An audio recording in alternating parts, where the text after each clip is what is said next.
We're going to have to do what first? Create anchors, okay? So where do you think we're going to create the anchors on the hand? Okay, on the wrist, what else? Good, through the palm. Okay, my hands are freezing, I'm sorry. All right, do you think that we're going to get more stability if we place our proximal anchor distally or proximally? More stability, what do you think? Here is 1, here is 2.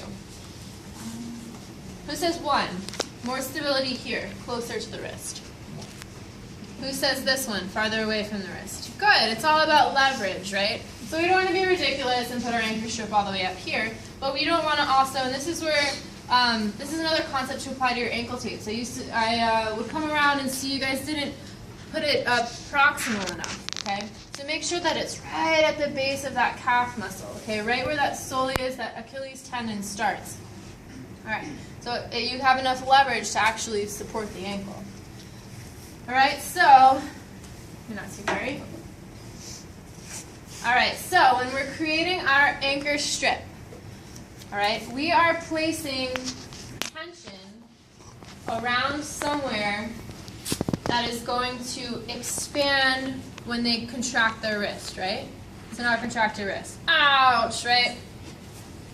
If I place that anchor strip down before he's expanded, it's going to cut off when he's being athletic, right, and playing his sport, and he gets blood flow to this area, it's going to expand. So what I always have them do is either make a fist, tight fist, or extend their hand all the way, okay? Depending on if they have a thumb injury or something, I'm not going to have them make a fist.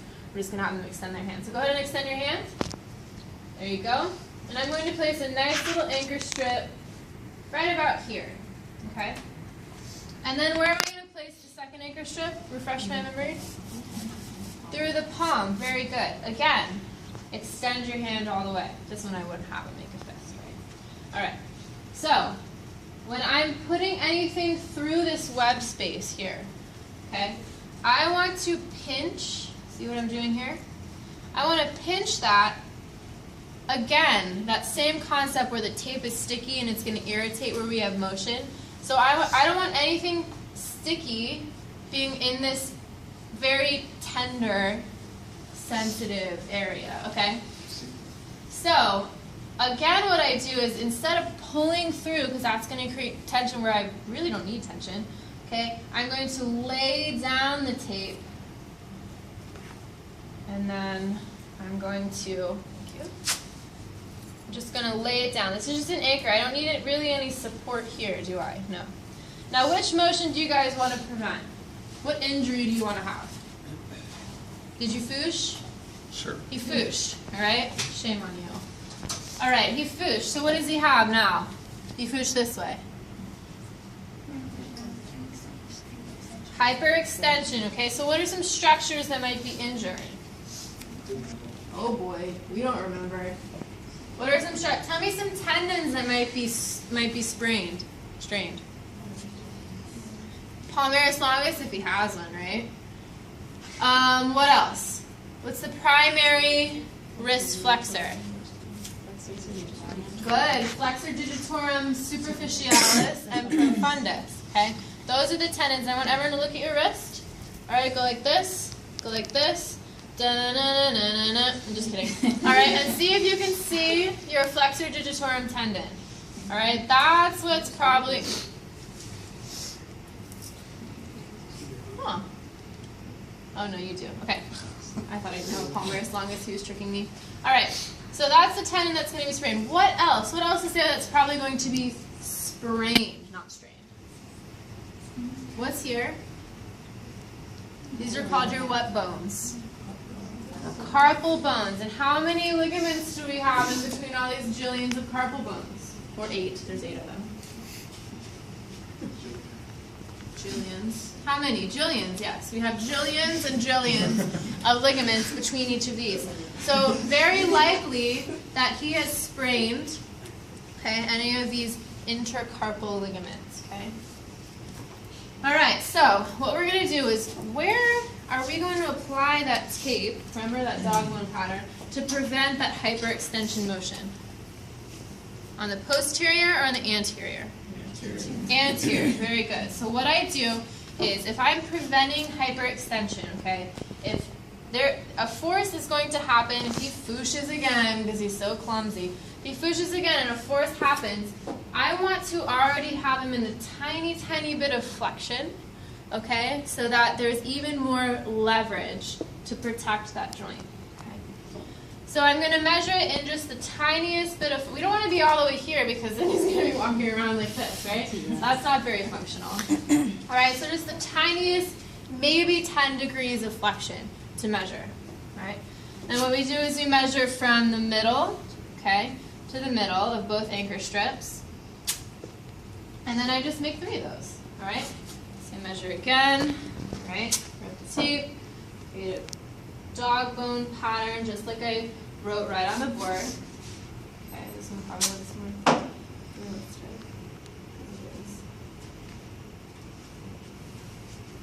All right, and then you get something that looks like this. All right, beautiful. Typically with wrists, I apply pre-wrap here. I did it in this case. So what am I going to want to be wary of? This sticky side, right? So what I can do is I can just go ahead, and on the sticky side, I can be very kind to my athlete, okay, and try and limit how much friction is going to occur here, okay? So it doesn't have to wrap all the way around or even look pretty or anything, just to limit how much friction is occurring on that anterior surface of the hand. All right, so here we go. All right, so what I'm going to do, what I like to do is I like to place this down here, secure it, hold it with my thumb, pull, and secure it to the more proximal anchor strip. And then all you have to do is close that puppy right up. So again, I'm going to, there you go, I'm going to have him expand his hand so that I don't cut off any circulation. And again, I'm going to have him expand his hand through here. What do I want to make sure I do? Fold it through the web space because we are kind to our athletes. All right? And just be very gentle around here. See how I'm not placing any tension? Awesome. All right, so that is your basic wrist tape. All right? What I also want you to do is what, in addition to the dog bone? Figure 8, very good. Okay, so with figure 8s on the hand, I want to make sure that my X goes where my dog bone pattern is. All right. So what I can do is I can add an additional anchor strip if I want to. So expand your hand. Here we go. This just makes it more stable. It gives me more area, more surface area to place my as my anchor strip. Okay. Always start on the hairy side of the arm. All right. We're going to go through the anterior portion of the hand. All right, see where my X is going to form? I want that X to be over where I want to protect, okay? And we can create a nice figure 8. Now in the hand, it's not going to be pretty and wrinkle-free, I promise. Again, going through the web space, so I fold it, right? And then la-di-da, easy as that. That was a figure 8. You can do as many of these as you want before you cut off the circulation in their little baby fingers, okay? So now, what I want you to do is I want you to hold your hand up, all right? And can you see how this limits range of motion? All right, that's the point. Now, it's not going to prevent, if he falls again, it's not going to prevent absolutely further damage to the ligaments. But what's the biggest help right now? What did I just push you guys over about? Proprioception, right? There's something on his hand. So now if he is to fall and injure himself again, then it's going to be a quicker reaction time, okay? His proprioceptive ability, his body's ability to react, okay, and to provide the resistance needed is going to be increased, okay? So that's why I just like to put something on the hand, okay, or on the injured body part. All right, so let's say that in addition to fooshing, okay, 5 minutes later, he went and, what kind of athlete do you want to be? Gymnast, okay? 5 minutes later, he went and he's like really mad at the other gymnast, and he pushes him like this, and he gets gamekeeper's thumb. Okay, what a jerk. All right? And so what we're going to do, I called you a jerk. Okay, so what we're going to want to do is, what's gamekeeper's thumb? UC. Good. Ulnar collateral ligament of the thumb. Everyone palpate that right now. Right in here. Ulnar, yeah. You have some work to do. All right. Right in this web space, okay? Now what I want you to do is I want you to test the ulnar collateral ligament of the thumb. Remember how we test ligaments? I'll show you. Okay, you can do it on yourself. You can do it on a partner. You're going to stabilize the metacarpal. Okay, you're going to take that proximal phalanx of the thumb, and you're going to,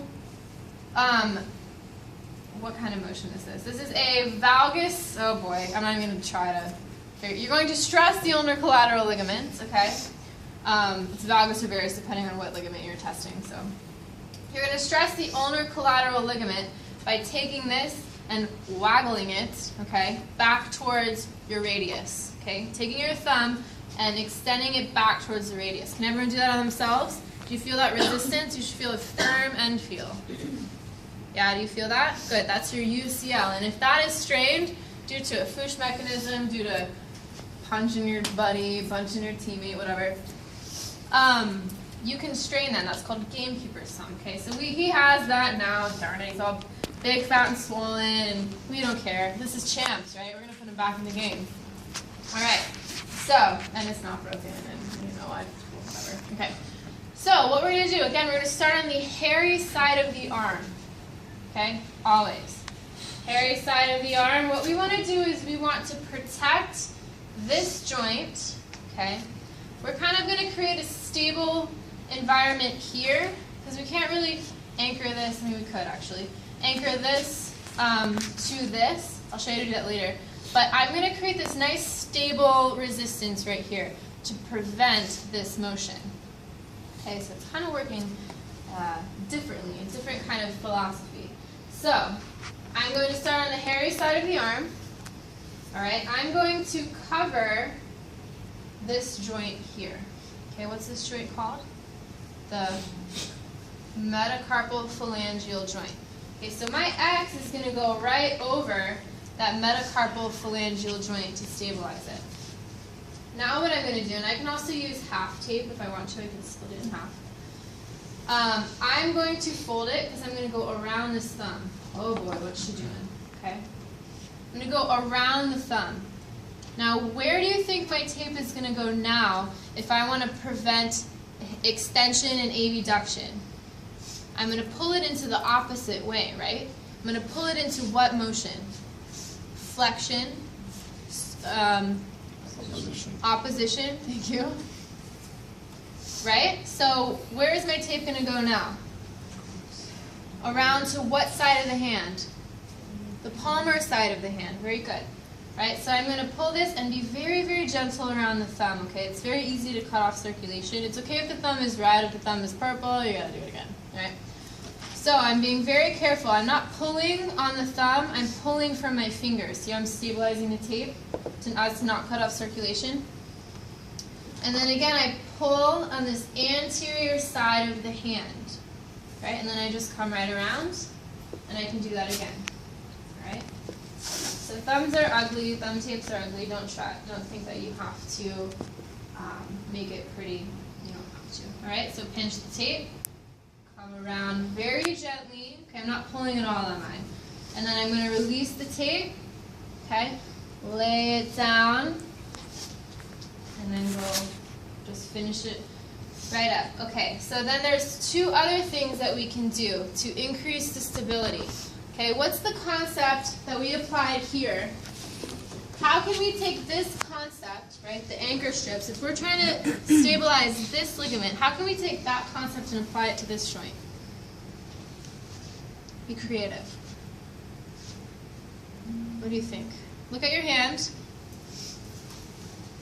How am I going to prevent hyperextension of the thumb? abduction of the thumb. What am I going to anchor it to maybe?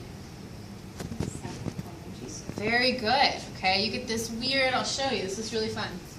Alright, so I can actually create an anchor strip on the base of my second, this proximal phalanx. Okay, I can create an anchor strip right here. And I already have an anchor strip here, but just for demonstration's sake, I'm going to create another one on the thumb. Alright, so I can create an anchor strip on the thumb. And then what I can do is, I'll do a half tape. I'll do a 3/4 tape. So what I'm doing is I'm ripping the tape into like a 3/4 strip, 3/4 width strip. And I can essentially go like this. Alright? So, I hope everyone can see.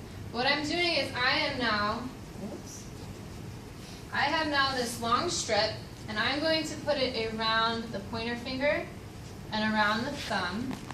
Okay, for a second. And then I can squish those guys together. Now try and abduct your thumb. You can't. Alright? So we got some like spidey web thing going on right here.